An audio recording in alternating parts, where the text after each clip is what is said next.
Black Box Radio. We're in studio. We have Miss Joynes, Miss Alicia. So, Miss Alicia, you have a program called Beautiful Butterflies, right? Yes. And it's a program for girls from 8 to 16. Am I correct? Yes, you are. Okay. But first, we're going to talk about you. We're going to segue into that. Okay. We're going to talk about who started the program, why they started the program, and, what do you feel the program, the trajectory of the program. So, who is Alicia? So, Alicia is a native of Salisbury, Maryland, born and raised. I actually first started out school at Virginia Wesleyan on lacrosse scholarship.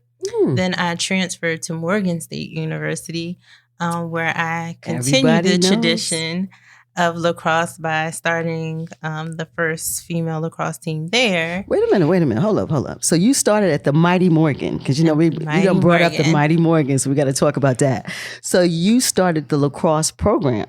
For girls. So there was one for males. So there was already one for men that had been inactive. There's an infamous story about the 10 Bears at That's Morgan. A huge story, so yes. We kind of brought that back during my time there. Mm-hmm. I served as SGA president from 2006-2007. After I graduated Morgan, I then went to the University of Baltimore and received my master's in public administration. Okay. Then went back and got my master's in business administration. Really? And through my MPA, I decided that I wanted to really make a difference in social organizations. And so that's when I started Beautiful Butterflies in the fall of 2010. So 2010. So we are coming up on our 10-year anniversary in September. Yes. September what? September 20th. Our first show was September 19th. Yay. I swear this Morgan thing is amazing. Okay. So what is Beautiful Butterfly? So we are a nonprofit mentoring program for girls where it's our mission to empower girls to be confident, socially poised, and ambitious by engaging them in their communities, building their self-esteem, imparting social etiquette skills, increasing literacy, and building sisterhood. That's a lot. We try to do a lot. We're small, but we try to do a lot. Excellent. So what are the ages of these girls? So most of our programs range from 8 through 16. 8 through 16, which is a great age. Because I always believe like between 1 and 10 is where you get everything and who you are. Everything is put into you. And then after 10, you actually kind of live it out. You understand what I'm saying? Yes. So at 8, that's a good age to start molding and putting some good things in girls, because I see so many people working with boys. Yes. But these girls are aggressive. They're naked. Let's be clear. Yes. They're fake. These eyelashes. I mean, and nothing's wrong with that. But I think they're too young to be gravitating towards so much fakeness. Right. And so one of our mantras is the maturation of a young girl is like the evolution of a butterfly. So hence where Beautiful Butterfly comes from. Got it. Because we try to start earlier. That's why we start at the age of 8, because so many young girls are impressionable at that age. And so we try to get them earlier, which is where another one of our philosophies come from, girls today, ladies tomorrow, so that we can start like that. Showing them at a very early age that you can be anything that you want to be, do whatever you want to do, but you can do it as a lady. I like that. Girls today. So I was a girl that day. I'm a lady tomorrow, G. I hear you. Okay, so within this program, so you started it, is this for any girls, black girls? We accept all girls. We are all inclusive. Excellent, so it's diverse. Yes. How many young ladies did you start with? Like at the very beginning, how many people were involved? So our first program started at Harlem Park Elementary when Principal Joyce Akintilla was there. She was the first principal to take That's all black try. Harlem Park. Yeah, she was the first person to take a try on our program. Really? We went in, did it for free. And our first cohort, we had around 25 girls. Okay. So it averages around 10 to 20 girls a cohort. Per cohort. And how many cohorts per year? Is it just a 4-year program? So I keep one cohort a year. A year. But I follow those girls all throughout college graduation. Right, Do right. you? So one of my young ladies who started with me in 2000, I think she graduated from the program in 2013. She just graduated high school last year. And so this is her first year of college. And I've been with her ever since then. That is beautiful. So does the program typically work as after school or during school? Was it after school program or was it during the day? So we started out as an after school program. And then as programming evolved, as my personal career started evolving, we had to do a mix between community programming and after school programming. And we do church programming on the weekends as well. What would community program meaning? Because I know what school mean. What does community? So after school is generally typically after school, or we actually have lunch bunches where we'll go in and we'll do specialized program during the lunch hour. And then community program is where the girls meet once a month on generally a Saturday. Got it. So on their own time. Yes. Will they meet at Harlem Park? Is that where they're familiar? So we have been blessed to be able to do partnerships with Enoch Pratt Library. So most of the time when we do community programming, we do it in one of the library branches. That way, it's a community, it's a safe space, and they have access to books since one of our focuses is on increasing literacy.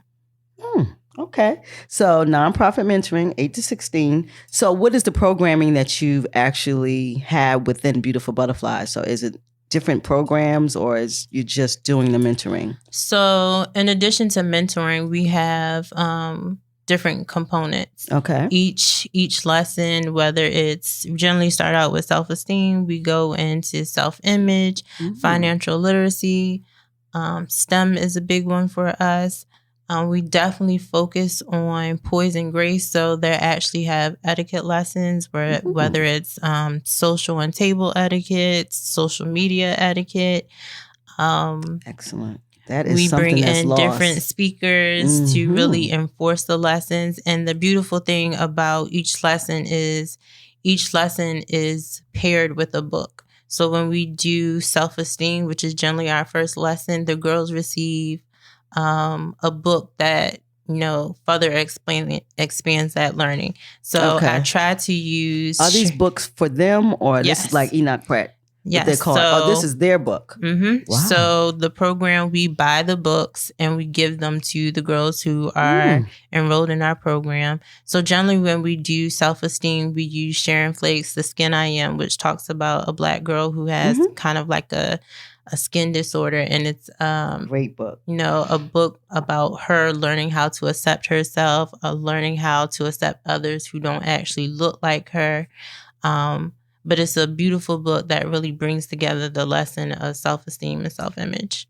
I know you said that you follow the cohort or the cohorts like through high school. Is there much of an opportunity for like alumni of the program to do sort of peer mentoring? I'm glad you said that. So most of the time what happens is once the girls graduate from out the program, we generally bring them back to come and help chaperone on different trips. So one of the big things is a lot of the girls who are in the program have never been outside of Baltimore.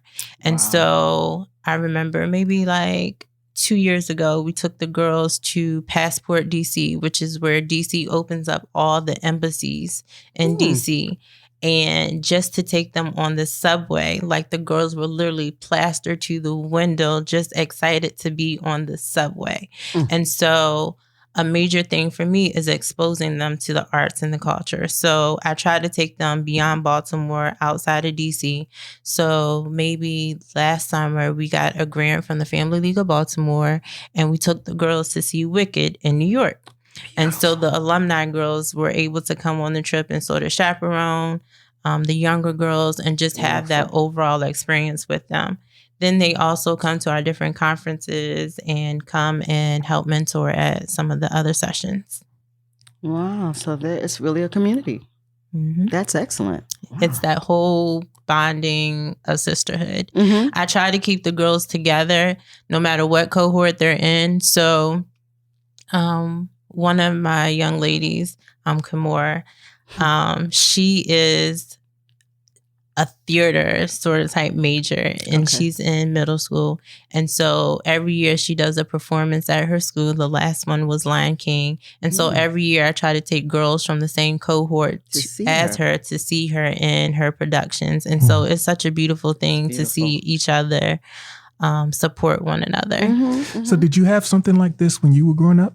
I did. You did? So I was a Girl Scouts, made it all the way to cadets. I was too. But I also was in a program called Poison Grace that focused on Poison Grace. Okay. And so being on the shore and that being such a big thing, coming to Baltimore and not really seeing programs that really emphasize Poison Grace and being a lady and how to conduct yourself as a lady, there was a need and a gap that I definitely wanted to fulfill. So hence, Beautiful Butterflies. Okay. Yeah, I was thinking, I was curious about that, because there's a lot of things that you could have done, there's a lot of needs. So I was just curious about that being a part of your experience growing up. And then it also came from, I used to mentor at Winston Middle School. And once they were shutting the school down, there was a program there called Winston Winners that was started by Chris Cash, who is now an assistant principal at Douglas. And so once they were shutting that school down, they were kind of shutting that program down too. And just being able to interact with those girls at that school, I was like, there's a need. And so out of that program shutting down really pushed my urge and desire to start something that would be able to continue that legacy on. That's amazing. I always say when I hear these programs, I wish they were available. When I was young, I had no program. I was in Girl Scouts. But I don't think it had a lasting effect. I just remember selling cookies. And, It's I didn't have any camaraderie in Girl Scouts. And my mom really was over miss. Cookies. I was a cookie hawk. When you have like these national organizations, it really is hit or miss depending on your particular troop. Sure, and my troop was very white. The leadership and like every community there is different. So you're right. Some Girl Scout troops are lit, and some are very close. I had a lit troop. Oh, you had a lit troop. I had a sucky troop. Miss Lisa Huey, shout out to my fellow Girl Scouters. But we were a very tight group. We went. That was my first trip to Disney World. We were a very lit troop, and so I can appreciate. The foundation of Girl Scouts, but I also don't believe that the Girl Scouts catered to minority demographics the way that I try to with Beautiful Butterflies. You just said it, because I just said I was in a troop that was mostly white. The leaders were white. And it was 3 black girls, I remember. And we really felt like we were our own little troop inside a troop of white girls. And not to say that it was bad, because we did go places, we camped. Yep. That was my favorite part. They took us out to the woods and told us, go find your food. Yes, I hated camping because it wasn't culturally... what can I say? Culturally sensitive to us. Right. And we just didn't have fun. But we went just to get away from, somewhere to go. But it wasn't something that I said had a lasting, I did it from Brownie up to Senior Scouts. I did it a very long time, and I had my little sash and all my little, I love getting them. Yeah. I love getting those badges. Yeah, my badges. But one thing about one of the difference between Girl Scouts and Beautiful Butterflies is that Girl Scouts kind of has a set foundation in terms of there's requirements for the badges and stuff that you have to get. Yeah. And it's a corporate entity. Yes. When I develop the curriculum for Beautiful Butterflies, it evolves, it changes, and it's based off a youth voice. So I ask the girls, what do you want to learn? Yes. What do you need to know? That way, we're not wasting time as adults teaching things that we think that they need to know, opposed to what they feel that they really need to know. What are some of the things that they brought up that surprised you? Yes. Sex. Ooh. At a very early age. They said sex. Elementary kids. Clutching my pearls. Oh, I clutch all the time. So you were surprised by how their level of they're very inquisitive Right. at such an early age, and a lot of it has to do with social media. They can see anything on the internet. Not just social media, but just in general, even society. It's very. There's a lot more exposure, and so there's going to be a lot more questions raised, and also, like you might have questions about stuff that you see around at your home. Right. Who that man is. Going in the hood and who coming in your house. That's real talk. Mama, there go that man. Yeah. Real talk. Yes. You would be surprised. No, I'm not, because I work with young people too. So I was surprised. I'm not. I mean, they said sex. I was I'm surprised about sex. I thought they would hide that, but they feel comfortable with you. They feel we try to make it a very safe place. Mm-hmm. We have like a box that we keep, and so there's pieces of paper, and so as soon as you come in, you have the opportunity to put a note in the box if there's any topic that you want to discuss. So it can be anonymous too. Okay. Except for the handwriting. You can tell everybody. But they don't know. I love it. But yeah, it's definitely an eye-opening experience just for me as the leader of it, because they keep me on my toes. So I have a question too. So since you've been doing this since 2010, have you seen, talk about the change you've seen between the girls that started then and the girls at the same age now? Mm-hmm. Have you noticed an impact in there? Because I know in my experience, I'll just speak to that. I had a cohort of students who started in the program that I run here. They started in 5th grade in 2011, 2012. And I also had a cohort who started in the 5th grade in 2017. And that second group is completely different than the 2011 group, right? Because that 2011 group went all the way through high school and they're in college now, similar to the situation where you're saying, but they were with us for that time, and then we started a junior program where it was peer mentoring, and that second group was very different. And I think the biggest difference was Instagram. And we had stuff pop off here because of Instagram beef over somebody did a to be honest, to somebody, it didn't even happen here, but they have it. So it was all, they decided, well, we're going to be at Michael Place after school, what it is. And they're going to fight. Right. And social media has a lot to do with these kids' behavior. Yeah. So with that as a context, I don't know, I mean, your program is very different than mine just from a goal standpoint, but did you notice do you notice a difference in it just over the course of the 10 years? I will say that there definitely has been a difference, which is why it's important to establish some sort of protocol with the kids early on, what you expected them, what you will accept from them, and what you won't. I have been very blessed and very fortunate not to really have too many issues with behavior problems out of the girls. One thing that I did notice is that if you don't catch stuff early on and try to So what is there a selection process or a screening process? That's what I was going to ask, yeah. So requirements. Most of the girls, when we reach out to the school principals, I give them the option of, you can give me the girls who are at risk of failing, who have higher truancy rates, those who have high disciplinary rates, or we can do it as where we just allow the girls to sign up and it's because they want to be there. So I never try to force anyone to be in. So what do they mostly choose? Do they choose the at risk? Most principals choose the ones at risk. And that's great. I need you to take these girls and show them another another way. Problems. Yes. I need you to fix this. And so... Yeah, one thing about that, though, a lot of times there is... that can be a little bit problematic because they kind of assume this identity of being a problem. And if they know, they looking around and they see everybody and they say, okay, I know we all a problem. We all this in this group. So if you have to be careful about the way that you kind of frame that. Lump these kids, yes. And none of the kids are ever made to feel as though they're problem children.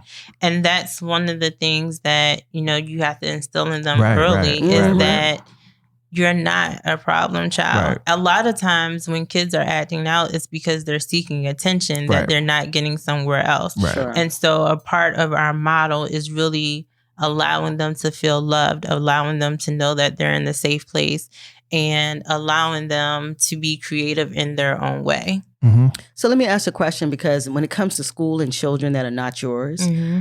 the application of love, Mm-hmm. how are you applying that? It's just being there and talking to them, and because sometimes you have to watch that gray line and not your children, and when they do act up, you have to say something. So how do you apply this love without being a disciplinarian? You know what I mean? There's definitely more a gray line when you are in a school setting than what you are in, like in a community or something. Community setting. Mm-hmm. I try to establish early on.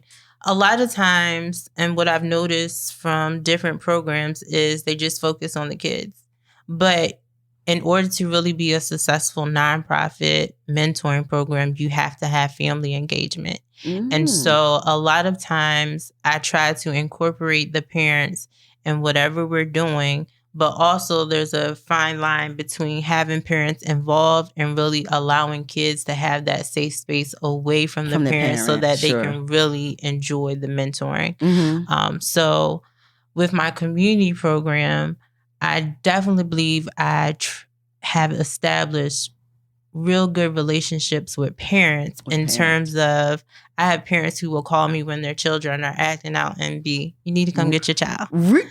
And so I love it. So they really listen to you. I love it to the point because when there's graduations, when there's birthday parties, Miss Alicia is one of the first people to get an invite. So and that's nice. The whole family. And that's a part of, building that sisterhood, not only just with the kids or among the kids, but also with the families. Because I cannot teach them no more than what they're already learning and expanding upon in their household. So do you see sometimes that you might need to mentor the mothers? Real talk, sis. Real talk. It is real talk. And, one of mine. You know what I'm saying? Yeah, because you got a 8-year-old in the program, and the mom is 21. But, so one of my favorite lessons is on table etiquette. We do fine dining with the kids. Okay. So you go somewhere? All the girls, we start in the classroom. Okay.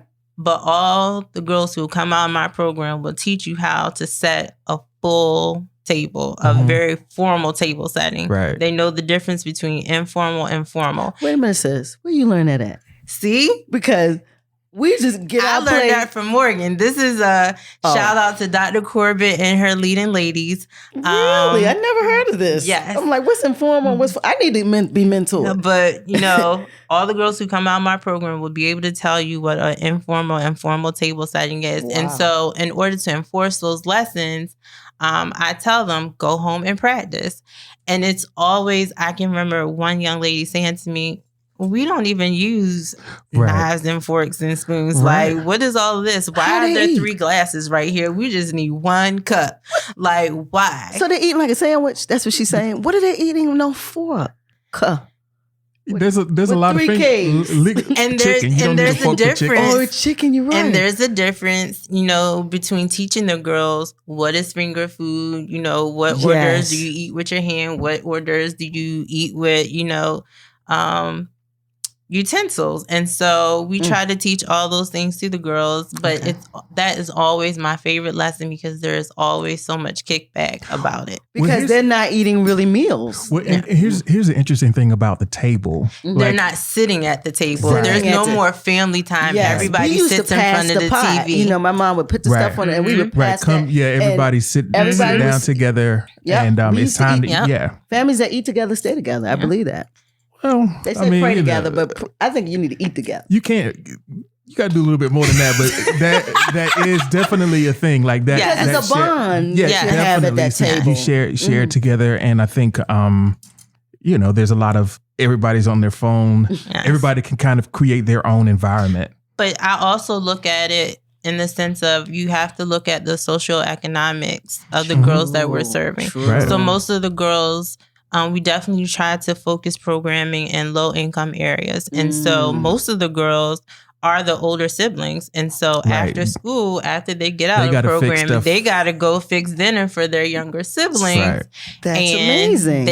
They don't have someone who's sitting at a table with them. Most of the time, the only adult interaction they're having is while they're in programming. Right. Because they got to eat. Because they got to eat. They're doing everything. And the mother call and tell them to do it. Fix dinner. And they're at work or something. Yes. Right. Really? So they got a latchkey kids, a lot of them. Wow, that's interesting. So they can take your programming in with their little siblings and do it formal, informal. Mm-hmm. And I don't even know what that is. I still want to know what's formal. I don't even know what that is. The biscuit. You know, as a culture, we have a tendency to take the biscuit when we're at, our social events and sop it in gravy. And that works my nerves. What are you supposed to do? Not sop it in gravy. This is black. You take black mean gravy, piece of biscuit, black mean, and you tear it off no more than what you can chew, and you butter that one piece of bread, and you eat that one piece. And then you sit the knife down and do not hold it in your hand. There is no stopping of the gravy. Miss Alicia, we never going out to eat together. You be like, what is this ghetto bunny doing? So what? Okay, I absolutely understand what you're saying. I don't understand. I understand. Wait a minute. It's always so interesting to see the girls. And I love the stories of parents sending me pictures and just text, what did you do to my child? Why is she sitting here trying to regulate what I eat and how I eat? Like, wait a minute, that's not what I sent her but for. The biscuit thing is that's the extra though. So yeah, for the juice. Oh, you gotta get the and juice, then when Miss it comes Alicia. to chicken, like, no, we don't eat chicken with our hands. So check it out. So I think that this is too much. No, it's not too much. I get it. You don't eat chicken with your hands, bruh. I'm not saying that I don't. I'm saying I get it. My thing is, you probably haven't had the right biscuit because, like, I know my Aunt Amy, you can't even eat it with your shoes on because you got to be able to wiggle your toes while you eat because it's so good. I don't know what she talking about. No, but I definitely understand. Yes. And I do. Amy can cook some biscuits. I'm talking about she made fresh biscuits from scratch every day. Yes, but so they were good. But I think one of the most important parts of that is just the being mindful and taking your time. But it's also about knowledge. So a lot of times what I see with the girls is we don't use this every day. We don't use this in our home. And even if you don't use it, when you get further down the line and opportunities arise, no one can tell you you at a table like a savage. You will sit there and be the best person. Your whole etiquette experience and dining experience will be that much more better because you know which fork to eat with. Right. Wait a minute, Miss You Alicia. know the difference between a dessert fork and a dining fork. Like, you just know the difference.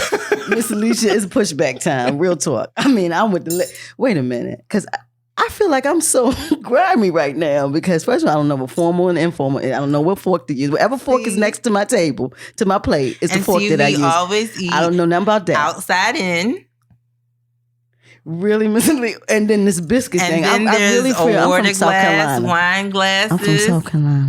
Right. And you say biscuits don't hit the You definitely should know. You a Southern belle. That's right, but we put the biscuit in the what is she talking about? I can't believe this. If I had one of my mother's biscuits and I didn't put it in something. And we actually don't even teach the girls with gravy. We teach them, because up here in the North, it's mostly butter. But I don't care if it's juice. From the chicken. You got to take the juice off the chicken. So here's another thing too. I guess. Wait a minute, G. You got to wait on my juice. Wait a minute. Hold on. Yeah, this is important to me because she really got me feeling a little funny over here. We do not stop. I feel like I don't have no culture. Stop. But the biscuit, even like if you eating chicken, you know the grease from the barbecue. You supposed to take your biscuit and stuff. But what do you do with that juice? You just let it be there. You throw it away.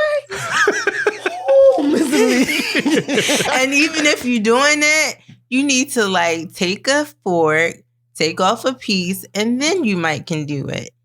but you should not take a whole piece of bread and stop it in anything. I'm telling you right now, I got to come to that class because I need help. I think, yeah. I need help. I definitely understand that. I think. And you know what another good one I just is? did that today. I don't know what you talking taking about. napkins after, like, if you have to get up, taking your napkin and putting it on the table. Like, no, we do not put soiled napkins back on the table. You drape it on the back of your chair.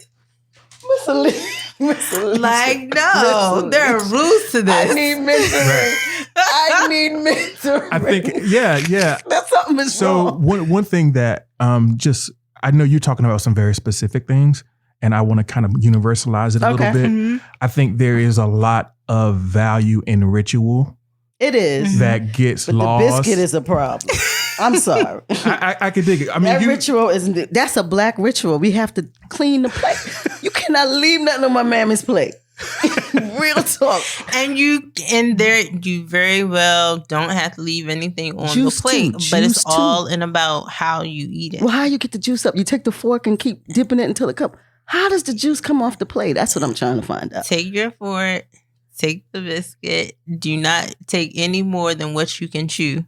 That's the key thing. Most of the time, what happens is people take the whole biscuit and they butter the whole thing. No, that's not how we do it. So you just butter your piece. You just butter the piece. You have to break it off and butter that piece, and it should be no bigger than what you can chew at one time. But I can chew the whole biscuit. No. I feel like we get in the weeds on this. I mean, I just love this stuff because I'm so amazed that, first of all, you're black. And you're coming with all this formal and informal. You said the napkin cannot go back on the table. It does not go back on the table. We do not put soiled linen back on the table. I love it. Okay, we're gonna make sense.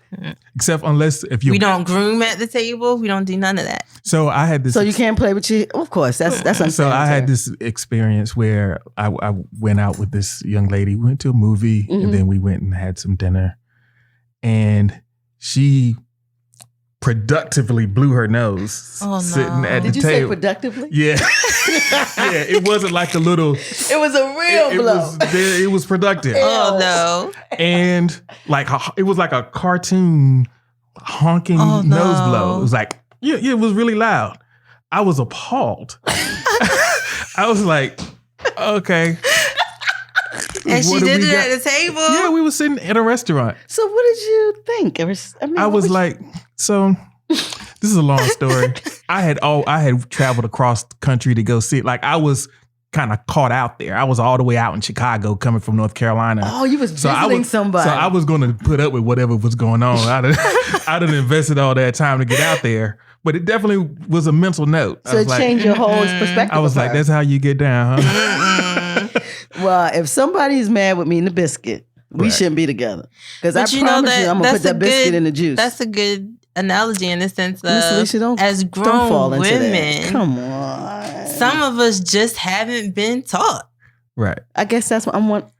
We just haven't been taught. So but I feel like you're setting yourself up to never get invited to eat anywhere because people think. But it also goes into the fact that a part of not being taught is because girls at such an early age are just thrown baby dolls and kitchen sets and told that we should aspire to be mothers. We should aspire to stay at home and just get jobs and not really pursue our dreams. And in part of learning how to pursue your dreams and have formalized training to be a part of the old man's club or old boys club or whatever club you want to call it, like we're not teaching girls the fundamentals of how to play the field. Well, I got to come to your mentoring program. As a woman, it's important that no matter what setting I go into, I'm ready for it. Right. And that's what I teach my girls to be ready. I like that. I like that. Now, I'll take the biscuit off the plate. My mom, they recently started doing tea time or tea parties with the young ladies at our church down home, and everybody puts on the hats. I love it. They do the whole setup. I was like, really? I was like, what y'all doing down there? And like everybody, like it's all the young girls and ladies, and they have like a formal tea service. That's nice. And they sit down and So one of our signature program is called the Beautiful Hat Luncheon, which is actually going to be held on April 18th this year, and April 8th. Beautiful hat. April 18th. 18th. Got it. And it's a time where ladies can come out, sort of like that whole Southern Belle thing with your big hats on. Sort of gives you like the Kentucky Derby feel or whatever. That's what I was thinking. I was picturing. Yeah. Mint but juleps. the girls have their fascinators on, and They have their what? fascinators. So it's like the little hat, that goes off to the side. That's on the band that sits on the side. And so we have someone come in and actually make a hat with the girls. And so they get to showcase them off. And then the girls actually get to showcase some of the things that they've learned in the program, whether it's learning how to sit straight or how to eat properly, or they will show you how to operate the table setting that's actually on the table for that day. So it's a great experience, but having tea parties, it goes into going back to some of the traditions of having ladylike experiences that we don't really offer our girls too much anymore. The only tea parties I have now is spilling gossip on each other. Yeah, that's tea. Yeah, that's tea. It's all Kermit. Yeah. She's making me a little self-conscious in here because I know I'm not sitting like a lady. That's none of my business. And I wasn't going to say nothing because it's your show. It's your show. I feel like I need to set some ambiance. It's some shade in here. Yeah, a little ambiance. Dim the lights a little bit. She came for me. Pop up an umbrella. We just having an informal rap session so this right is, now. Yeah, because I'm not sitting like a lady. You sit. I'm over here postured up like Prince Hakeem, and you go for leg all throwed up. Yeah, and I took the biscuit and the gravy. I am violating some codes. Right, Miss Alicia, you've got to work with a sister. That's why we bears. Try to get your posture together. Oh, did she do the show? I am finished. Okay, she's comfortable now. She's real comfortable. When we first started, I was like, okay, she's just being real reserved, she's ready. scripted. Now she's coming for you. That's how we get it. They come for me all the time. No. So when she said sit correctly, I looked love. at myself. I was like, I'm not sitting correctly. It is all love. One of the components of Beautiful Butterflies is healthy living. And so a part of that healthy living is having good posture so that as you get older, you don't have to lean over because you practice good posture techniques all throughout life. And you standing taller. Yes. And you are. Your confidence is in your walk. I think you need to do some beautiful, what's a butterfly? No, the butterfly turns something. What does a butterfly start as? A caterpillar. A caterpillar. I said a frog. Did you say what? I'm terrible. I said a frog. Sorry. Listen, and I'm a scientist. That's terrible. So the butterfly starts as a caterpillar and then it becomes a butterfly, but it never, that's it. That's the end, right? Because you need to do something for us older girls. I got you. Because I'm looking like you need to jump back in the I need to get some etiquette because I don't know nothing about this stuff. So we do one-off workshops and stuff.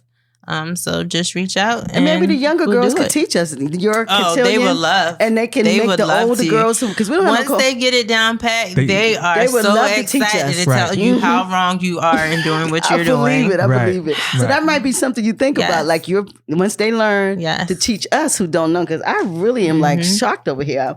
I feel bad. I'm sitting crazy. But I'm gonna get my posture together before you leave. They will tell you, oh, that's not the right fork. Really? I love it. And you said inside out. So what's closest to you? Outside in. Oh, outside in. So the salad fork is generally on the outside. Okay. I'll wait for the class. Because whatever fork is on my table, that's what's going. I know there's a lot of different things that you mentioned that are part of the curriculum. Mm-hmm. I'm curious about the communication skills or if there is any of that in there as well. Yes. So public speaking is definitely something that we have tried to focus more on. One of the things, and it could be because I'm from the shore, and I was an English major at Morgan. I never understood why people in Baltimore said Doug instead of dog. And they say T-U. And so one of the things, me personally, that I had to get over was that language barrier just culturally. It's like the phonics of language. And so... Wait till you see the description to your show and the way that Queen writes your description. Oh boy, I need help, a lot of help. Boy. And I know you don't like for real, because that's a double. Because all the kids say for real. I know that's not a sense. And so a part of trying to teach the girls actual lessons that they can carry on is basically, having to overcome those barriers. Those language barriers. And really putting it on a level that they can understand. But one thing I know, for me being an avid reader, it has given me a voracious vocabulary, and I'm able to structure sentences. I mean, I do things. I like how letters look, so I change that up. But I can write if I really wanted to write because I read a lot. So I think you actually having reading as so important, attaching books to everything. Yes. Even though at home and the culture of Baltimore has the way that they speak in certain words. When you read, it kind of dispels that. Yeah. And then you get around someone like you who is so cultured and formal, then they start speaking. I mean, really, because they're now making an effort. Right. And then sometimes you see like the Doug and the Tew and, the languages that Baltimore brings. It's like their flavor of how they speak. Because when I came here, I was so surprised. But then I got a friend from Chrisfield. You know about that, too. And they say a brow. And we go on, brow, and they have a language too. Yes. And then you go to South Carolina, where I'm from, there's a language. And it's all New York, a part where I'm from, there's a language. We call it code switching. Wow. And so one of the things that we definitely try to teach the girls is when you're with your friends, you can say whatever you want. But when you're in that professional setting, you know how you got to put it on. To know how yes. to walk in that setting. You're right. And so when you code switch, you have to know how to do it. And so you got to know when it's appropriate to use your Ebonics, yeah, fine. Okay. But you will use proper English when you get into a professional setting. Right. And that's one of the things that we try to teach the girls is knowing the difference. Whether it's knowing the difference in forks or knowing the difference in your professional and public speaking. But that professional setting, sometimes people are speaking a certain way and you step up because listen, I sound crazy. Yeah, but they need to know how to talk when they need to handle some business on the phone. That is true. Whew. That is true. Sometimes I hear them, I'm like, wow. That is help, true. And it's, expanding their vocabulary beyond curse words. But again, that also comes from what they hear and see at home. Sure. And social media, social media, texting, we're losing language with breaking down words. Yes. So they're not even when they text, they're not even texting real sentences and they break down the word like back is BK. Yes. You understand? So words are becoming almost. You need a dictionary just to define the acronyms. Exactly. So language is changing with technology. Yes. And the more people text, I thought people would start writing more. No, they break down words so they don't have to write more. So, and that's the human. We always make it more convenient for ourselves, but it breaks down language too. And so the kind of conversations they're having with their peers are not even complete conversations. Right. And their social interaction. So do it when they're with you. Do you make them take the phone away? Can they have their phone? So we do have a segment, a part of the day where we allow them to use their phones to take pictures so that we can bring more awareness to the program. So they'll have like their selfie ussy moments where they can take pictures and then post it to their social media. This is what I learned at Beautiful Butterflies today or whatever the case may be. But we try to make sure that all of our activities and lessons are hands-on. That way they want to be. The phone is forgotten. Yes. Yeah, because they're young and they're inquisitive, which is great. That means they're captured. Yes. Because when they leave that phone, you're doing something. That's excellent. Wow. Okay. So within the Beautiful Butterflies, you're doing different things. Yes. So let's talk about that. Like your ambitious girls and your debutantes. So let's talk about the different programs within your actual. So Beautiful Butterflies is sort of like the umbrella. It's also the name of our after school programming. Okay. Then we have Ambitious Girls, which is our middle school literacy program, which is mentoring plus literacy. And that's what grades? That's in middle school? 3rd through 6th. 3rd through 6th. Got it. And then we have our Debutante Cotillion program, which is for high school seniors citywide. So any senior in Baltimore Any City senior in can be in your Baltimore City cotillion. can be in this cotillion. And there's no other requirement than being a senior. Well, you have to have at least a 2.0 GPA. There we go. Okay. And you have to be enrolled in a Baltimore City high school. But normally associated with cotillions are the scholarship program. So each girl will raise money, and generally whoever raises the most money is, the head debutante, the winner. Okay. And then they get those proceeds for a scholarship. This year, Beautiful Butterflies is trying to do more of a global impact. And so we are actually taking our debutantes to Africa this summer. Sounds so familiar, it's kind of like a graduation present, but their first exposure to like the world. You think they were stuck to the wall at the subway? You're going to have so much excitement when they get on that plane. I recently have just started my Africa tour. So I've been to Egypt. I just got back from Ghana. I'm going back to Ghana in February. And so next month. Go ahead, so I travel with a group called Jelani Women. Jelani Women. So how you getting? And shout out to Ashley. But Jelani Women. No, stay with yours. Yeah, we'll talk about Jelani Women. Yeah. Let's stick with so we're partnering with Jelani Women to take the girls to Africa. Wow. And so while they're over in Africa, they'll do a community service project. But they'll also have that vacation and, get to experience the culture. Where in what part of Africa are they going? Which country? So we haven't decided yet. You don't know which country. But it's definitely between Ghana and South Africa. Okay. Wow, that sounds very much like Black Girls Exchange. Yeah. You know what I'm talking? So yeah, wow, amazing. I'm telling you, to be a young lady, and I said the same thing to Miss Danita that was here, who had a program with exchanging girls. That if this was, why could this not be available when I was a girl? Right. I had none of these opportunities. It's such a beautiful thing, but it takes a group of young women who've been educated and exposed to come back and start these type of programs. Right. We came from parents who was just trying to make it. So now we have another generation of us, and we can start these programs for young girls. And it's just so amazing. Imagine just being from Baltimore and never really doing anything in your life, in your young life, because you live here in Baltimore, and most Black families here are struggling. Not all, but a lot.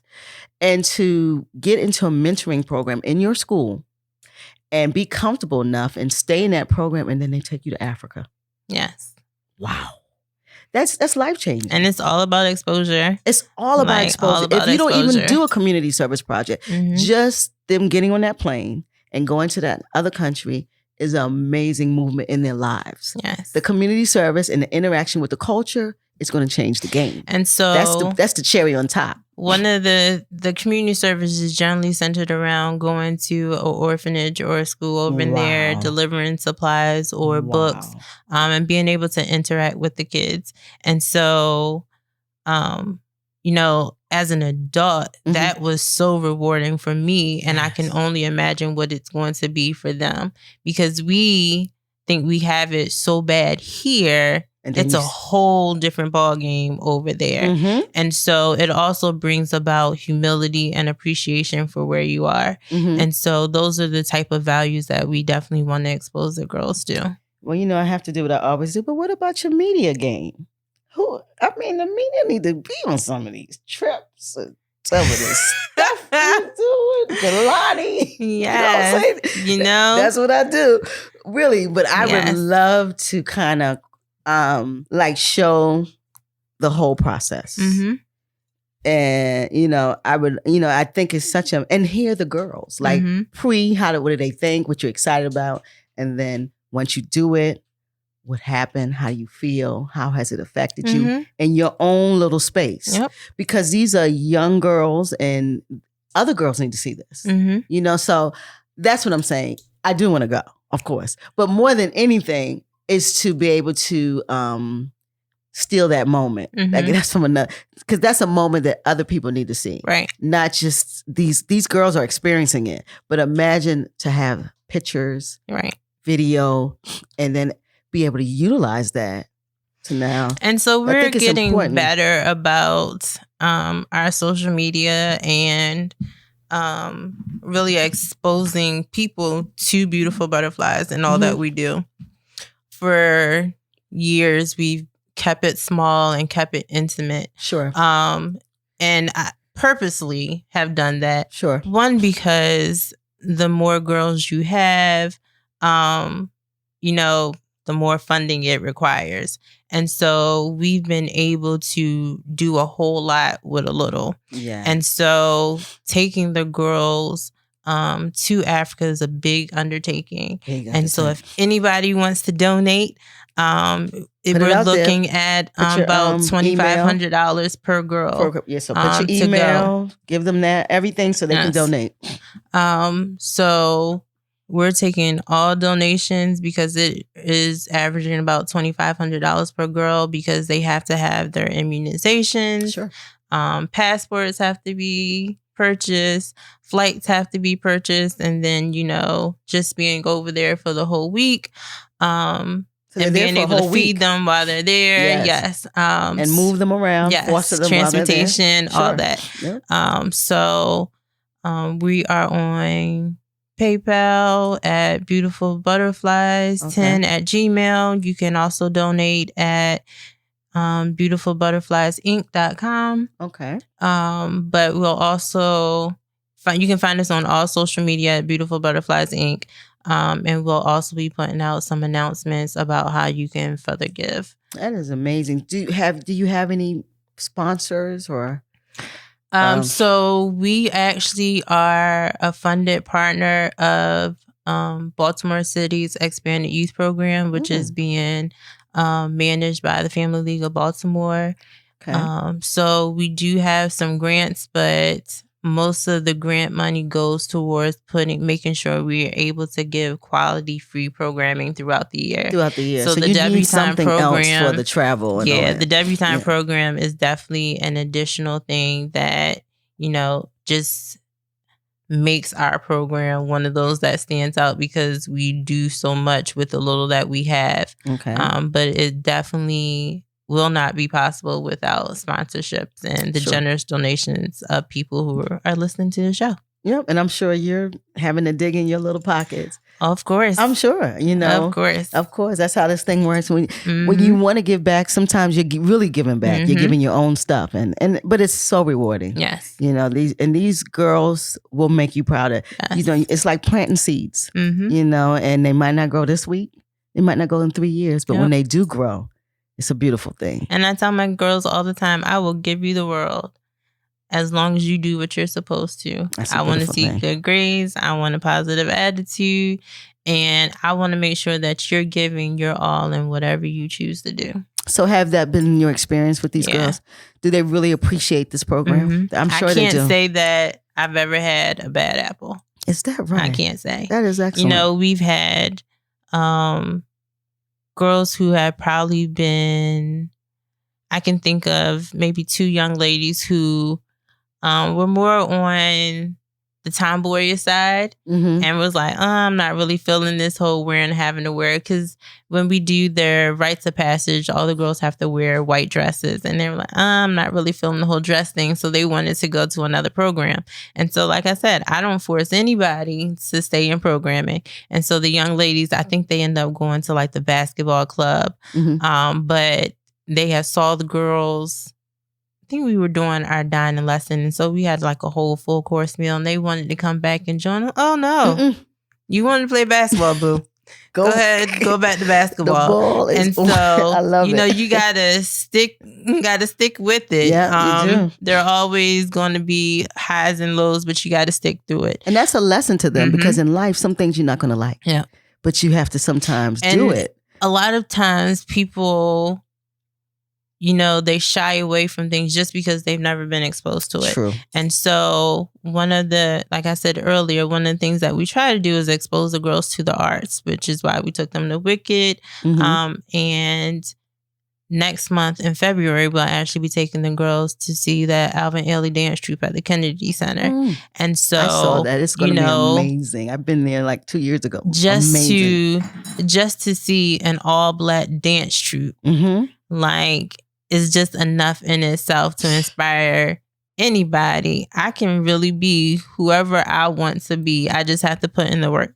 And so those are the type of experiences that I try to expose them to. Wow. So when it comes to these are like shows that you know about and you say, well, this is good for my girls. Is someone picking, you're the one doing these?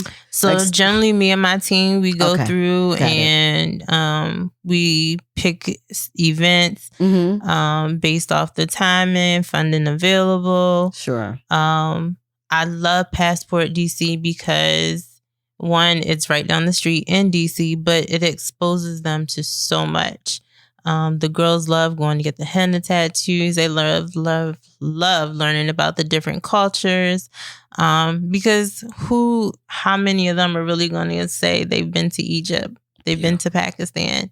How many of them really get to say, I've been outside of Baltimore? And so it at least gives them the opportunity to see something outside of Baltimore and to dream and to, make sure that, they're working towards doing something that they've never done before. Because you absolutely have to kind of make a dream sometimes for these young people, because what they're seeing is not dream capable. So you don't want them to dream to get a weave. You want them to dream to be bigger than that, or dream to get eyelashes. Well, listen, I'm not trying to get a step on those ladies. I love all of that stuff. I'm a Black girl from the Eastern Shore who never thought she would be traveling the country. Look at that. And it's so funny because my mom's like, where are you going this week? Like, where are you going this week? And I was like, I'm just going to be in Ghana. Ooh. And she's like, didn't you just come back? Mom, I'm just trying to see the world. Listen, I'm just trying to see the world. I'm going to sit right. Wait a minute. Wait a minute. Let me get my posture together.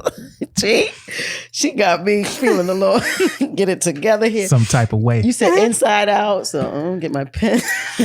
Outside in. Yes, that's right. Outside in. You're going to take me to Ghana. This is let me get myself together. This is amazing. Because, when I thought of Beautiful Butterfly, I didn't know that it had this. I mean, you have layer after layer after layer, and this is for girls, and in Baltimore City, and I've never heard of it. In Baltimore City, and so being inclusive, we try to meet the needs. I think a lot of times what happens is programs follow money. And so they see grants and stuff that are out there and they're like, oh, I can do this. No, it's really about knowing your market and staying within your niche. And so my niche is girls and mentoring.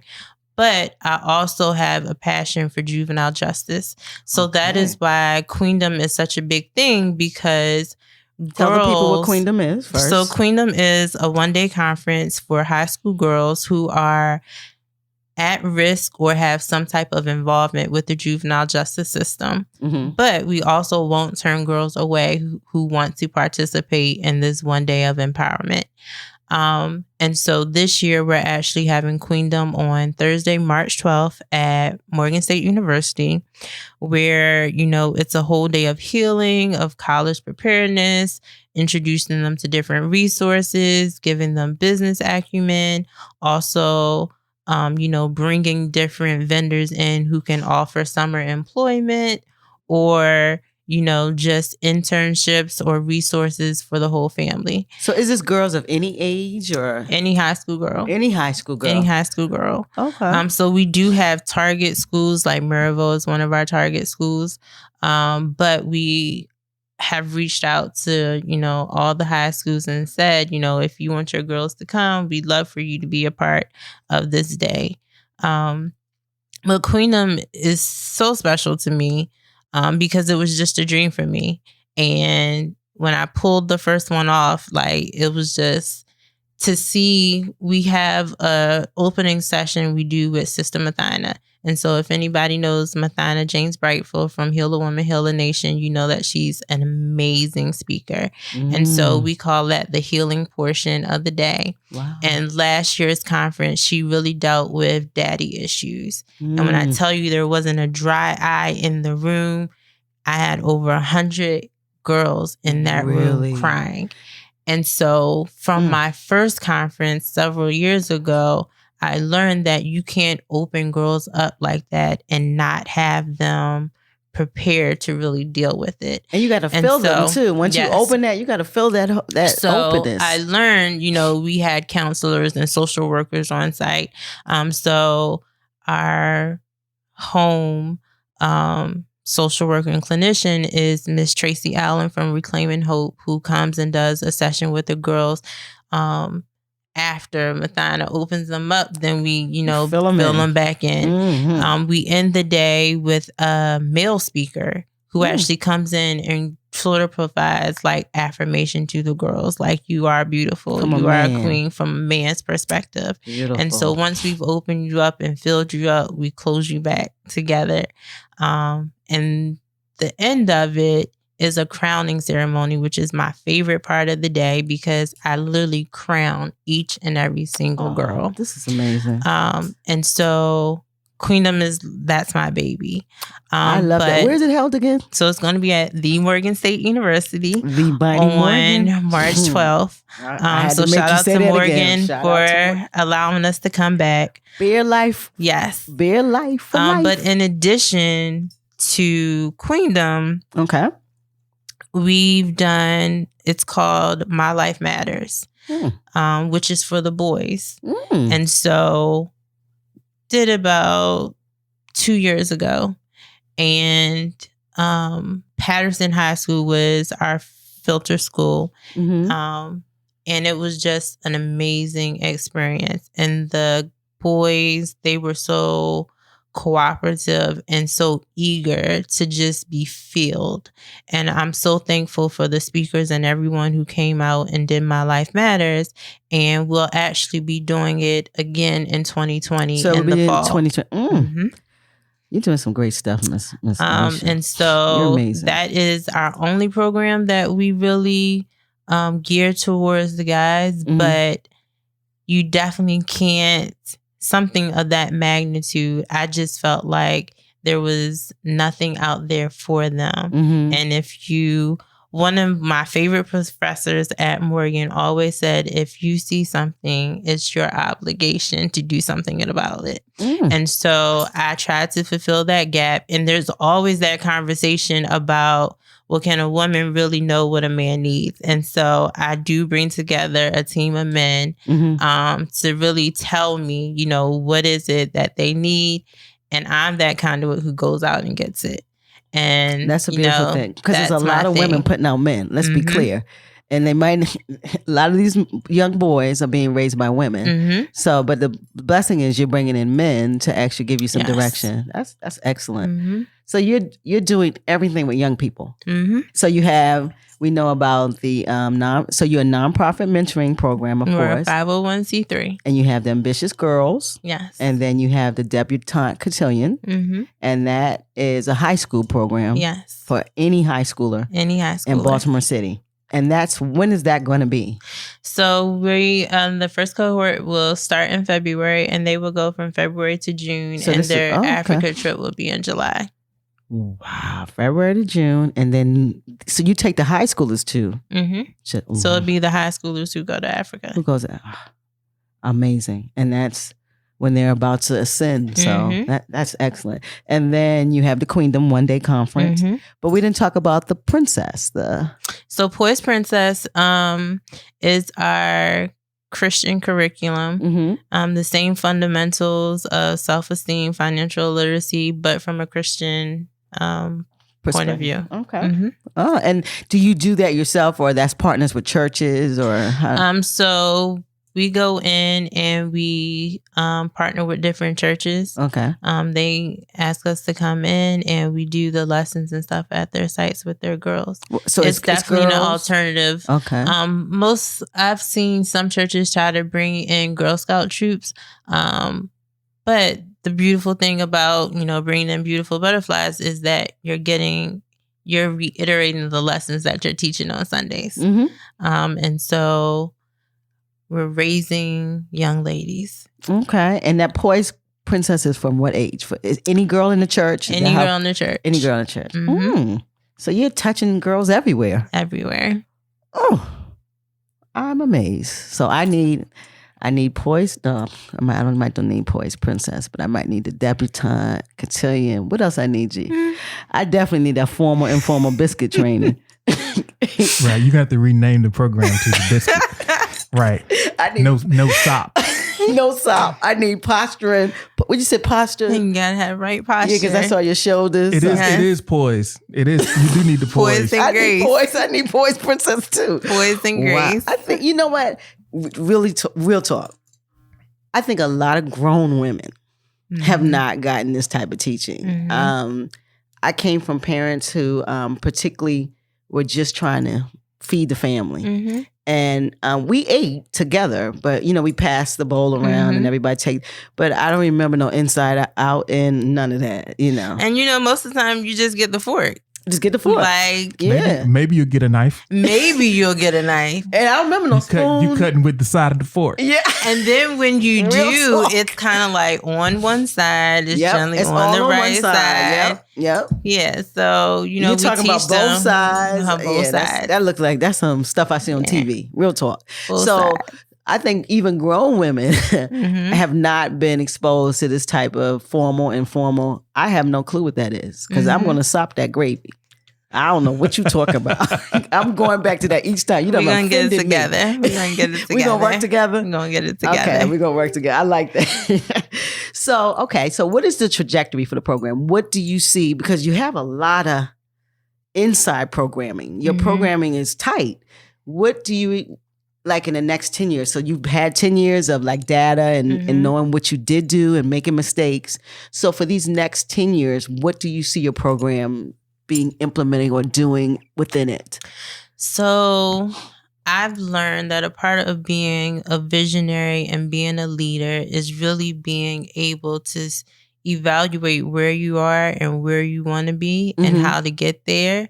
And so over the last 9 years, we have evolved so much in terms of what we offer, that the next several years will be focused on perfecting what we offer.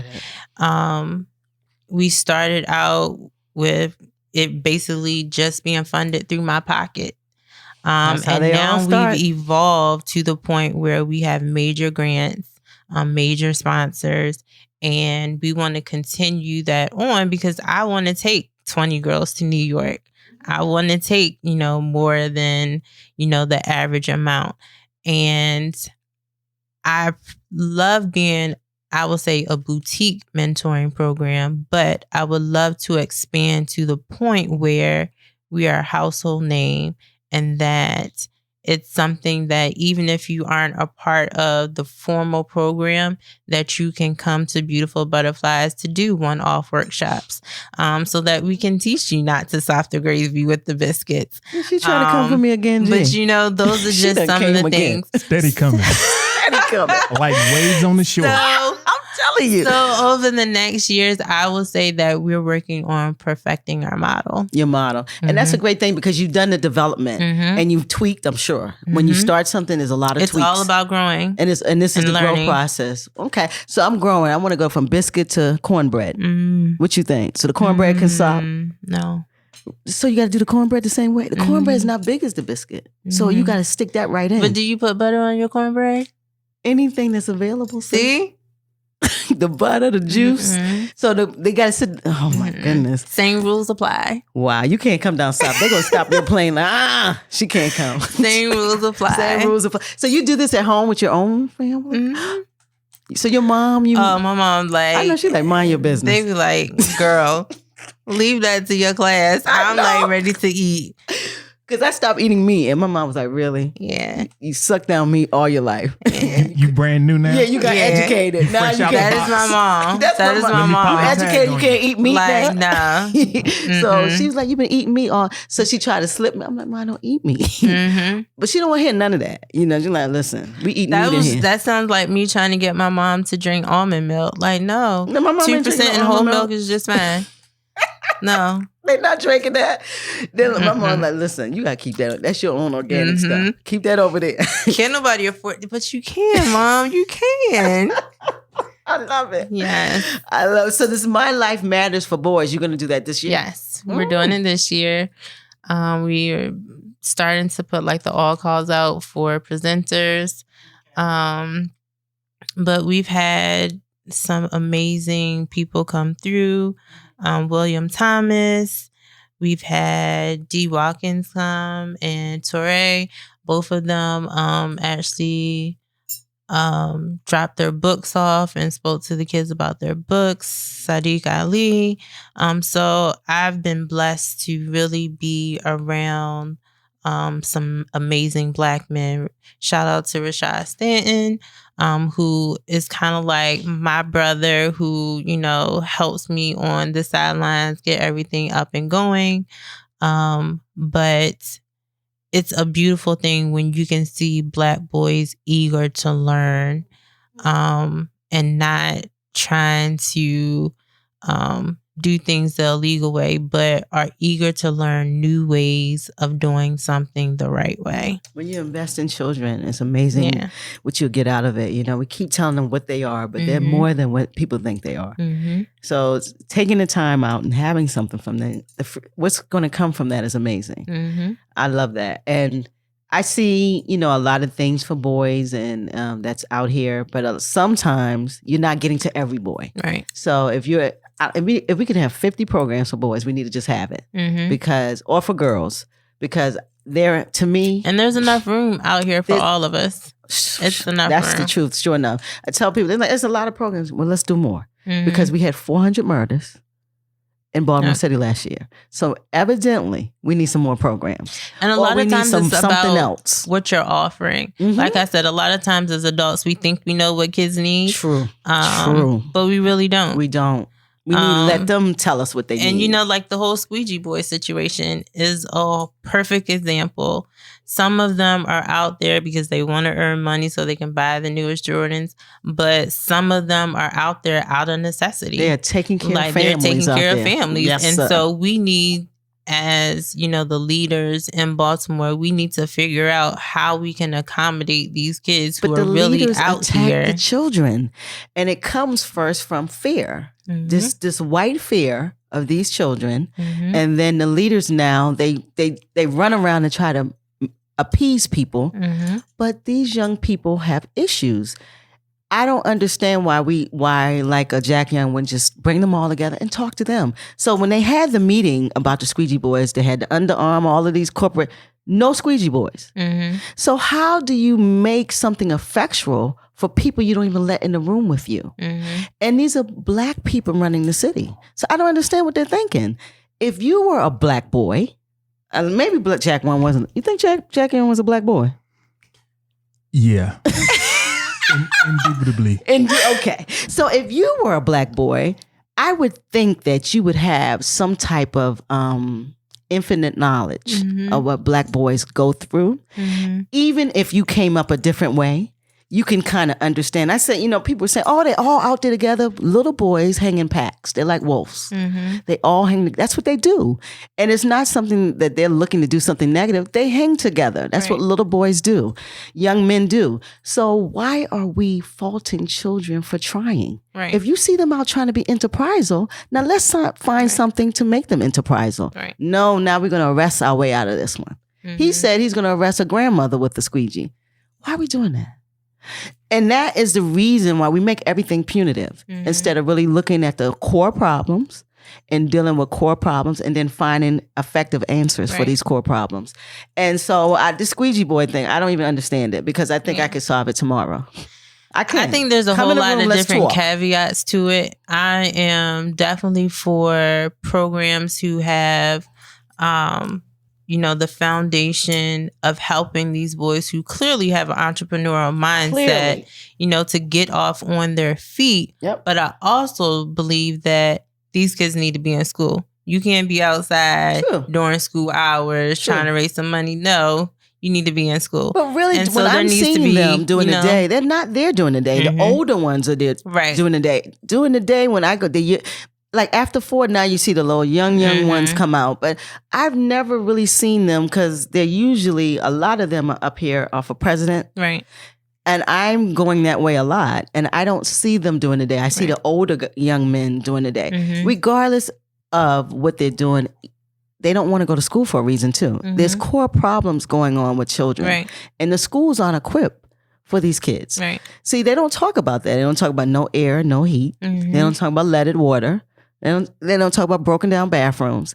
But you expect children to be able to deal with all of this and then deal with their lives at home. We really need to service kids. And if we don't find a way to do that, then we have these 400 murders. Right. And I think, the city has really trying to take that step by incorporating more community schools.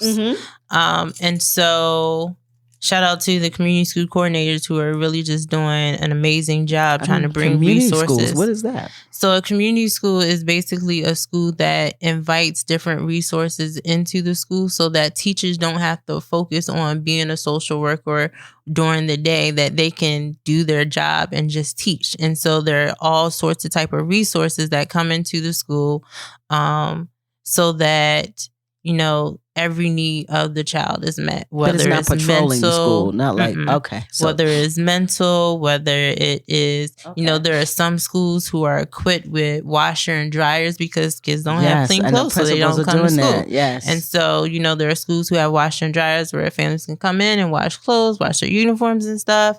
There's mental health services. So a lot of the community schools that we have around the city are really doing, a good job, but not every school in Baltimore is a community school. Right. They have like food pantries and like all kinds of Really? I've not heard. That's amazing. Yeah, Tench Tillman right up the street is a community school. Tillman, Douglas. Collington is a Collington Square. So there are a whole lot of them. And that's good. That's excellent. That's something they should talk about more. Community schooling. That's a great thing. So food pantry. Oh. And then, with the 21st century schools and, the new buildings, like Calvin Rodwell and them just got their new building. And so, as we start rolling out these new buildings, like we really need to fill them with the resources to keep them going and keep the kids off the street. That's true. That's true. And maybe there need to be some after school thoughts. Kind of dealing with them after school, because after school I see them just so many kids like Douglas. When Douglas lets out, they hanging for a minute, So it might need to be 3 to 6 is like that problem area when kids get in the most trouble, and so that's why a whole lot more attention and funding needs to be put towards programs like Beautiful Butterflies, who works with kids after schools to keep them off the streets and engaged. Yeah, it is. I know high school age is really tricky in terms of, because a lot of times they're just thinking about making money. Right. They're going to work somewhere, whether it's officially or unofficially. That's true. So they at that point, they don't want no after school program. They have a kind of a economic need that they're trying to meet somehow, And unless you're one of those programs who has the funding to pay kids to come to programming, they're not coming. They're not. Well, yeah, one of the things that worked for us is there was an entrepreneurial part of our program where they could go out, like we do photography, so they can do cover events and sell T-shirts. And so there was and they were able to earn money from that.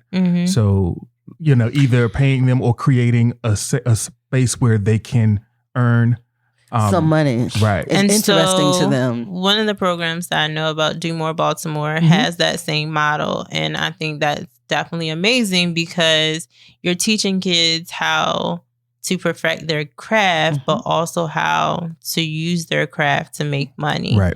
The legal way.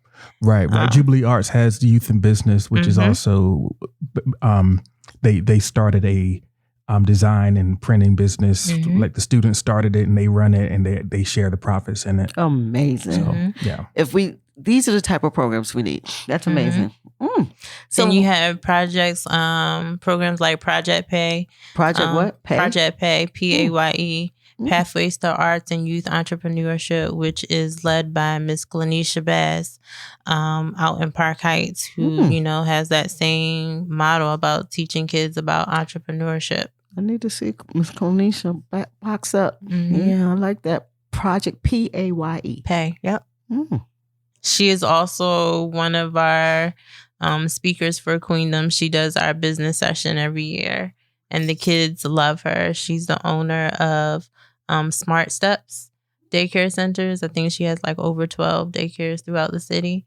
And so she herself that's like my big sister, and she is like a lady. beast when it comes to business. And so Kanisha, box up. Yes. We need you. Yes. That's amazing. Amazing. I'm telling you, with this show, I hear such amazing things going on in the Black community, but it's suppressed. And that's why media is important to bring this stuff out. Yes. So another thing, do you have like people, like with your programs, do you have problems with attendance? So I would say more so in the school settings, you do. Okay. Because the kids are kind of like, it's voluntary. Whereas with community, they're there because they want to be there. Okay. And so I've seen different programs try to do different models where they'll charge an application fee with the mindset that if you charge them something, they're kind of committed to it. But then it's like $20, and that's it's just like $20 to nobody.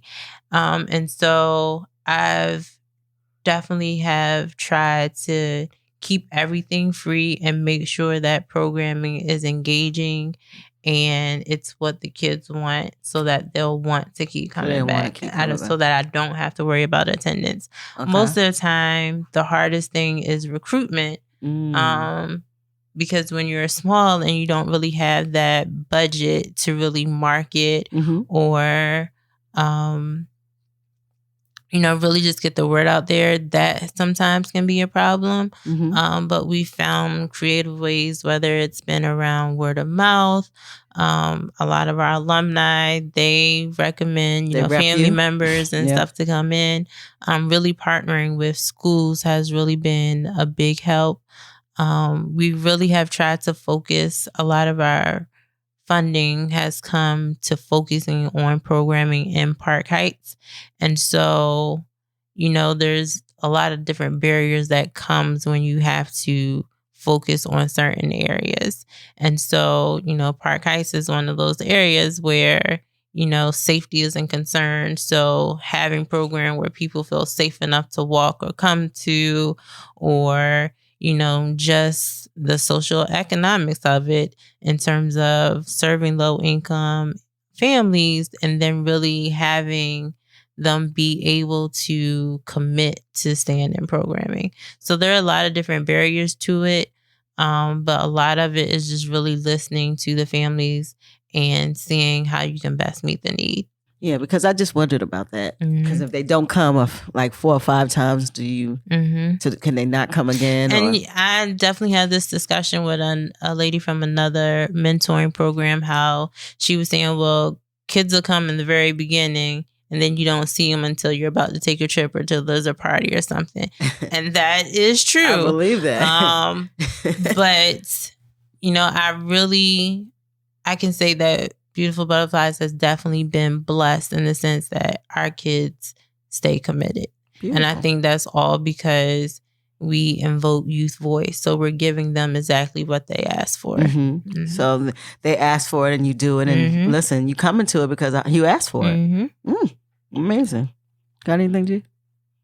You good? With regards to the program? No, I think because you asked some great questions earlier. Yeah, I'm listening, and I at a 10-year mark, and we're sort of in a similar place with our program, about 10 years in, and we've gone through a lot of changes. So, you're doing a lot of great things. Thank you. A lot of great things, and I want you to commit to come back. Of course. To talk about, because you're having some things come up. So, let's talk about it. And we'd love to have y'all come and see us at Queendom and be a part of it. There we go. We'd love for y'all Finally, to be there. See when I sat straight? Right. Yeah. You got my foot down. You didn't get, you put your outside feet on the floor. In. You see how that invitation came out of nowhere? That's what you got to do, G. Yes. Because before she wasn't messing with me. Got to act right. I love it. You came in here making rules, Miss Alicia. What's wrong with you? And you know what you didn't talk about? What was that? You're blue. You didn't say nothing about your girls. You know, I am a proud member of Zeta Phi Beta Sorority Incorporated. Let's put it out there. Alpha Zeta chapter. I currently serve as the chair of our foundation, which is the Myrtle Tyler Faithful Fund. And so we are currently gearing up to award scholarships this year. And so for graduating seniors, I invite them on February 1st to go to www.az1923.org and apply for our scholarship. Excellent. Can you say that again? Yeah, say it again. www.az1923.org. Okay. 1923. Yeah, that must be Zeta's. Well, that's the year Alpha Zeta. So Alpha Zeta is the first and oldest graduate chapter in Zeta.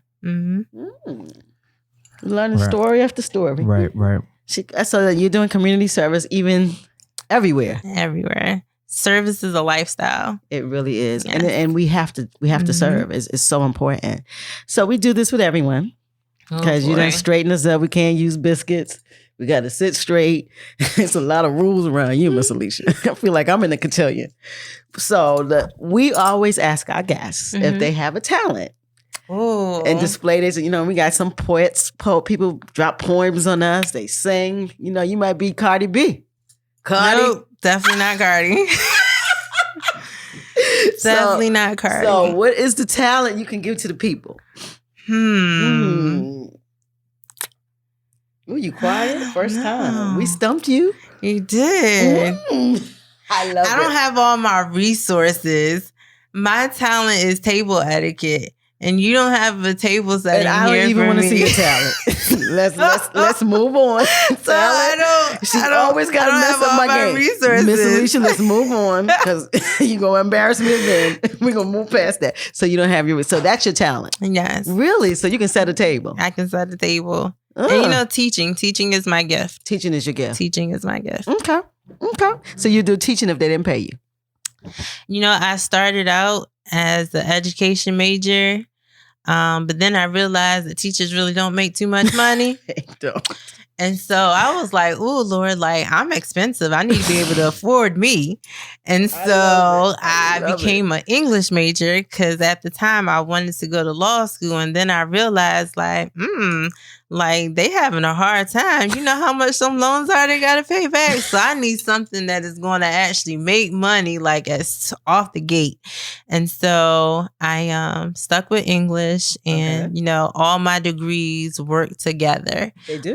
And so, I love what I do. Policy was always my goal.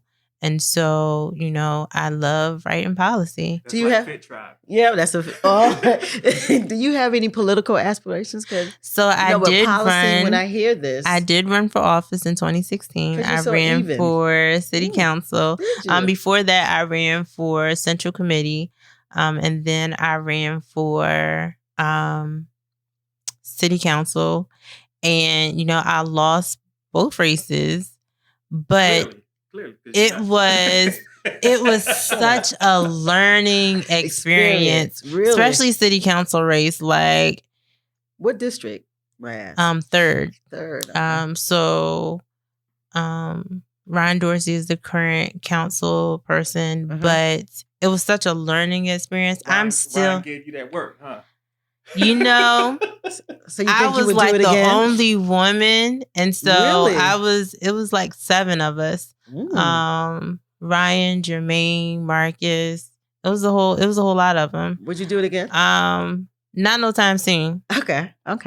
I want you to seem like a politician. Congress, and that's why I lost, because I'm not a politician. You're not a politician. I'm a public servant, and I don't like mixing the two. Yeah, they're different. I don't like mixing the two. And a lot of times what I learned from that is money and popularity will win out over sound foundation or substance. Yep. And I'm still on a 4-hour rotation. When I was running, I was literally only sleeping 4 hours a day, and I'm still on a 4-hour a day schedule. And so it takes a whole lot, and you have to sacrifice, and your family has to sacrifice. And so I'm at that age, I'm 34, and my mom's like, am I ever going to get a grandchild? And so it's time to look at in family. her eyes, like Yeah. my focus has changed. Sure. Right now I'm just enjoying my life, living my best life, traveling the world and everything. Mm-hmm. But that experience definitely added to me so that I can add to my girls in terms of it was a dream for me.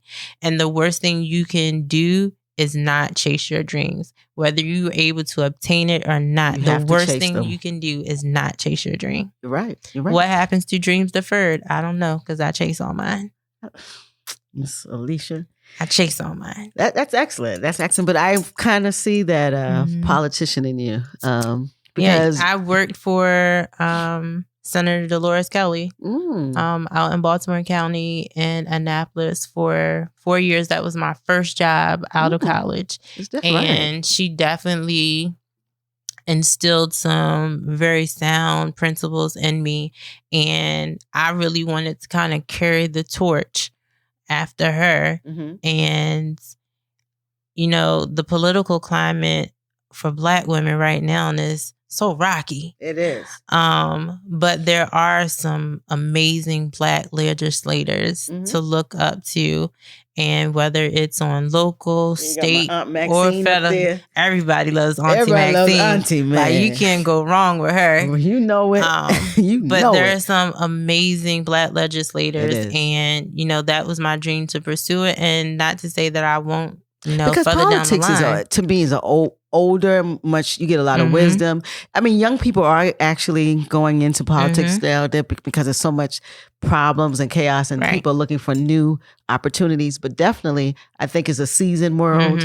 And, you have time. You're only 34. So, Yeah. All of the presidential, they're 70. Yeah. 69, they're not young folks. This last cohort of legislators that just got into City Hall, they're all majority young. Yep. Like Christopher Burnett is out there doing his thing. Yep. Love Chris and love all that he's doing. Some young folks up there. Yeah. Brandon. Yeah. Yeah, some young folks. Shannon Sneed. But so you're following it, I see. You know names. Well, Shannon is actually my Emerge sister. Okay. And so Emerge sister? Yes. So Emerge is a program that trains Democratic women to run for office.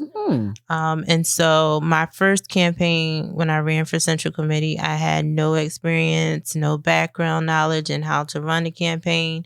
And I think I lost that campaign by like 400 some votes. Really? And as a transplant to Baltimore, that was a big thing for me because I was like, nobody knows me. That's a big deal. So only to like lose by that much, was a very big deal to me.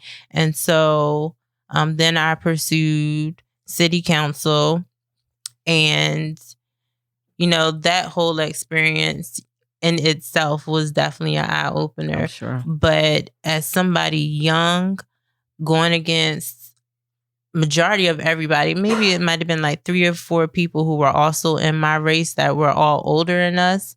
I think the quality of the younger ones was definitely a good quality. But who won? The most popular? Yeah. I knew it. That's because I call it politics. Yeah. Because they trick you into thinking that your policy and your platform and what you're going to do matters. But at the end is who they like, who got the most cash, because it doesn't matter who's if do the most favors. It doesn't matter if you went to public school, if you went to college. They don't care about that. Like, I was educated by the public school system, and whether you've been to private school all your life and really can't attest to knowing what it's like to be in public school, but you're about to help manage the public school budget. Isn't that amazing? But it amazes me. Politics is something. It really is. And you have to, I don't have the stomach for it because I don't think they're doing real work. I think they're, passing the work around. And it's hard to do real work when you're on a time schedule. You know you're going to be there for a certain amount of time and you have people who've given you money. So you're focusing on with those people who what you can do in that time and making those people who gave to you. And that's why I say I'm not a politician. I'm a public servant. Yes. Because at the end of the day, it's about the work being done for me. It's about the work, and that's service. That's what service is. So, but I see the politician in you. So, because you done made me sit straight. put policy up in black box.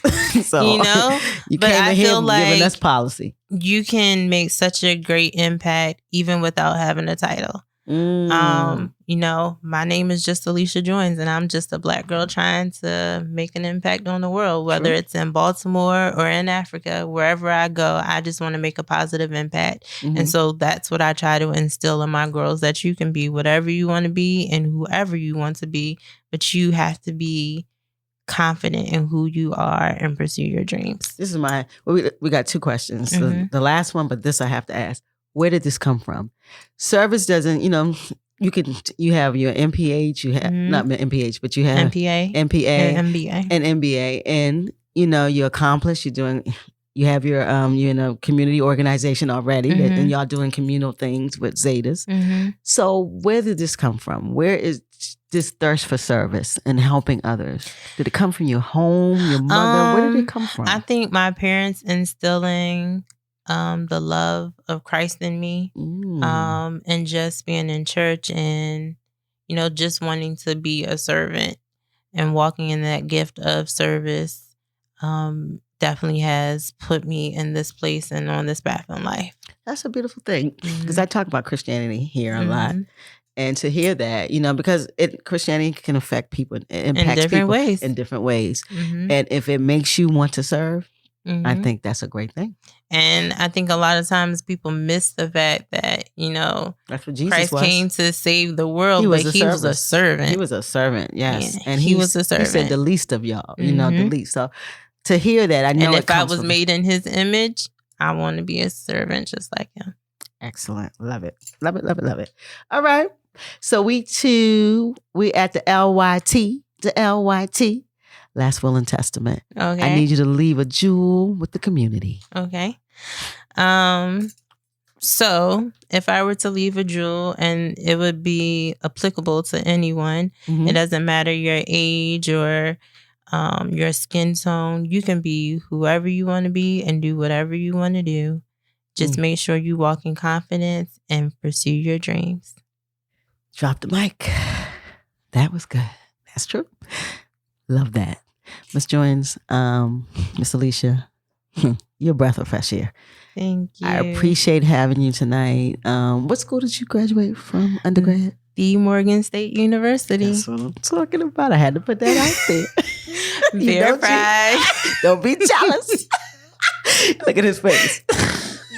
So I just had to put that out there again, but that's a beautiful thing. And really, we say that, but Morgan, I've met some amazing people from Morgan. I mean, being at Morgan and people who've graduated from Morgan, and not because per se the school, because the school did hone what we're doing, but it seems that I've met people who are doing such great things, and they graduate from Morgan. I don't know where it came from. Morgan is a family. It is. And one thing I've learned, and so I mentioned earlier, I started at Virginia Wesleyan, which is a predominantly white school. It is. And I transferred to Morgan, and there is nothing like an HBCU. Nothing.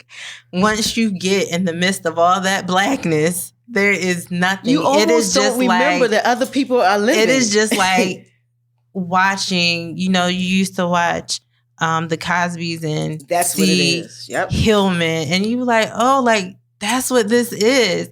And just to be amongst your own. Yes. Now, once you're at Morgan and you're walking across the bridge, which is where the daily fashion show occurs, boom, it's nothing like getting in the classroom and going toe-to-toe with peers who challenge you. True. And I think that's what we do for each other. We challenge each other. And also teachers who nurtured us. They're not attacking. They're nurturing Black babies and Black beings. So it was I know I talk about Morgan a lot, but it was the most life-changing experience. I grew up there, and it was such a life. And to meet other people and I see the things they're doing, I know it. Morgan has a lot to do with that. And the camaraderie and the relationships that you build there.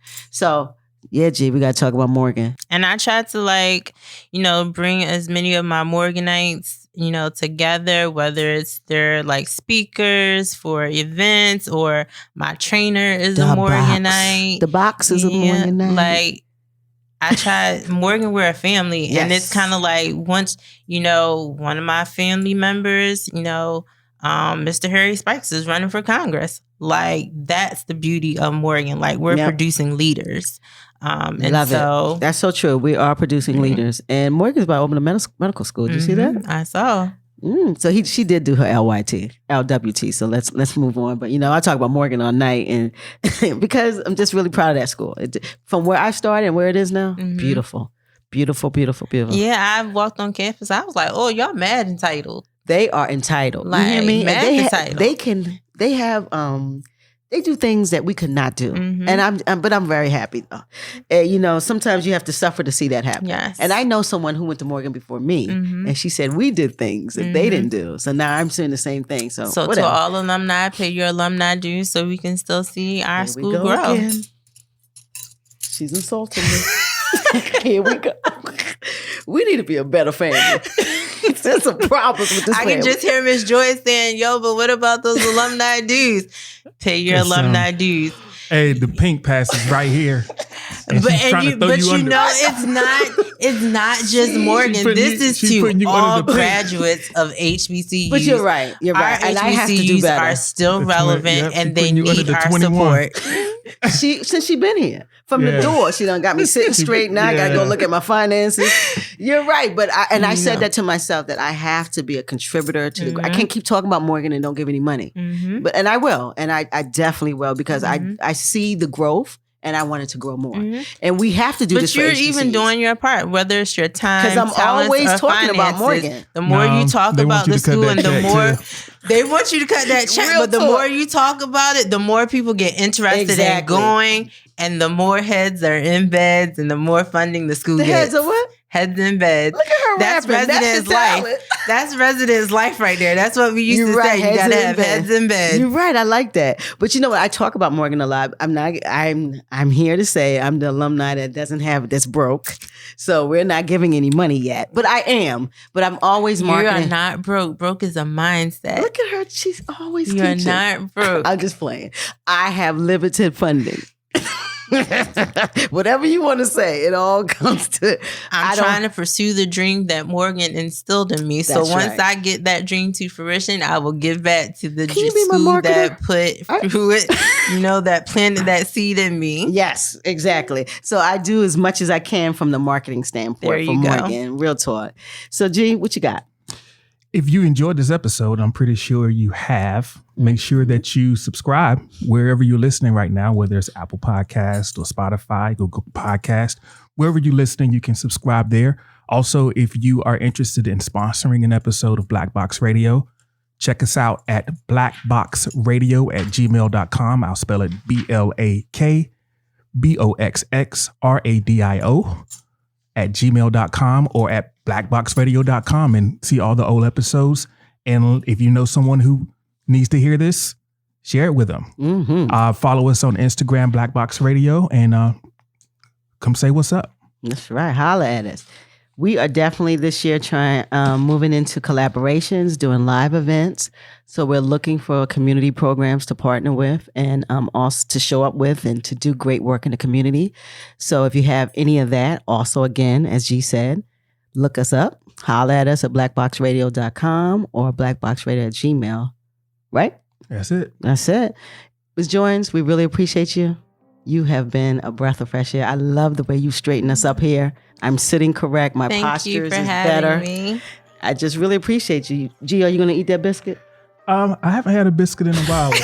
I'm going to think about it. Like, I'm not going to. You just going to put butter on the. No. I know that the next time I'm confronted with a biscuit, you're going to eat it correctly. No, I'm going to remember. Then I might do what I'm going to do.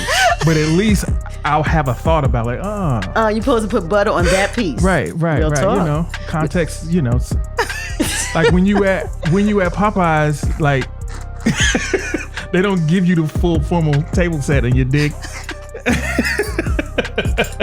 You're gonna kill me. No, he didn't bring out the chicken box. Wait, you can't. That biscuit at the chicken box. They don't even give you utensils. They sure don't. It's straight hands. That is informal. Yeah, they don't even give you utensils with a chicken box. They don't even got them there. I love it. You ain't lying. So that's a hard thing for Baltimore because they eat chicken. But see, we was on our way out and you start this foolishness. So we have enjoyed you, Miss Alicia. Appreciate you. Thank You have you. to commit to coming back. Let's talk about this great stuff you're doing. And thank you very much. Thank you for having me. You're welcome. Black Box Radio, we out. Peace.